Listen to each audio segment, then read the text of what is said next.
आणि सर्वप्रथम उशिरा आलं त्याबद्दल दिलगीर.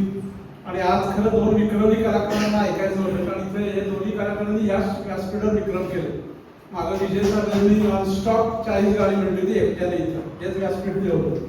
आणि ममता मॅडमनी इथं गझलचा कार्यक्रम केला होता, वेगळा चांगला सेट होता, ती पण चांगली गाडी होती, त्याचं निवेदन पण चांगलं होतं. तर हे दोन विक्रमी कलाकार जेव्हा एकत्र येतात तेव्हा असा बनफूल सारखा एक क्वालिटी कार्यक्रम आपल्या समोर येतो. आता तुम्ही प्रस्तावनेत बनफूल नाव काव ठेवले, बनफूल नाव काव ठेवले मला नाही समजलं, पण माझं जे आकलन आहे त्याप्रमाणे वनफुल म्हणजे जी अरण्यात उगवणारी फुलं आहेत त्यांना कोणी पालन पोषण त्यांचं करत नाही, ते आपोआप वाढतात.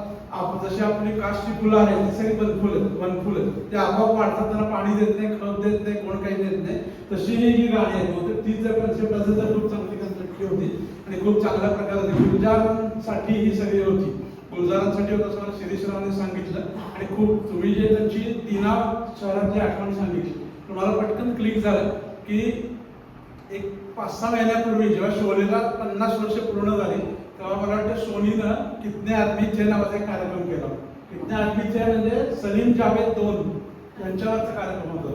बस 2 आदमी आपण म्हणतो कितने 2 आदमी थे वगैरे, सलीम जावेद हे 2 आदमींनी शोले कसा घडवला या संदर्भातला होता. आणि तेव्हा जावेद अख्तरनं एक आठवण सांगितली होती, ज्याच्यात तुम्ही जी गुलजारची बायोग्राफिकल पोएम सादर केली त्याचा आठवण केली. आणि त्याच्यावर जावेद अख्तरने स्वतःची एक पोएम तेव्हा सांगितली होती कमरा म्हणून. मी फक्त तुम्हाला ते वाचून दाखवतो की कसे हे मोठे कवी खऱ्या अर्थानं बनफूल का असतात, कुणी त्याला पालन पोषण केलेलं आहे, पण जावेद अख्तर, गुलजार हे सगळे अजूनही कसे आहेत बघा.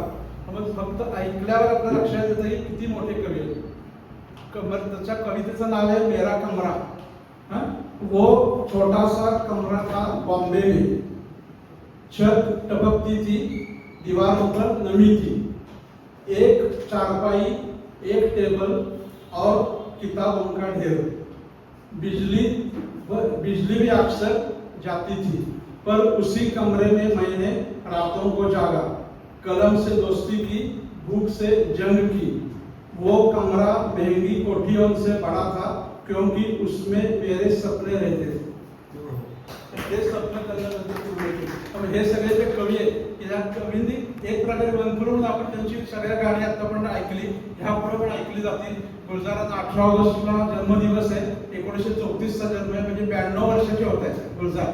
आणि मला वाटतं आता आशा भोसले गेल्यावर 90च्या शतकात 90 वर्ष जगलेले तो काळ अनुभवलेलं दुसरं कोणी आपल्या समोर आता नाहीये. गुलजार हा एकमेव आता आपल्याकडे साक्षीदार आहे आणि ती गाणी तुम्ही आज सादर केली त्याबद्दल तुमच्या दोघांचे मनापासून आभार.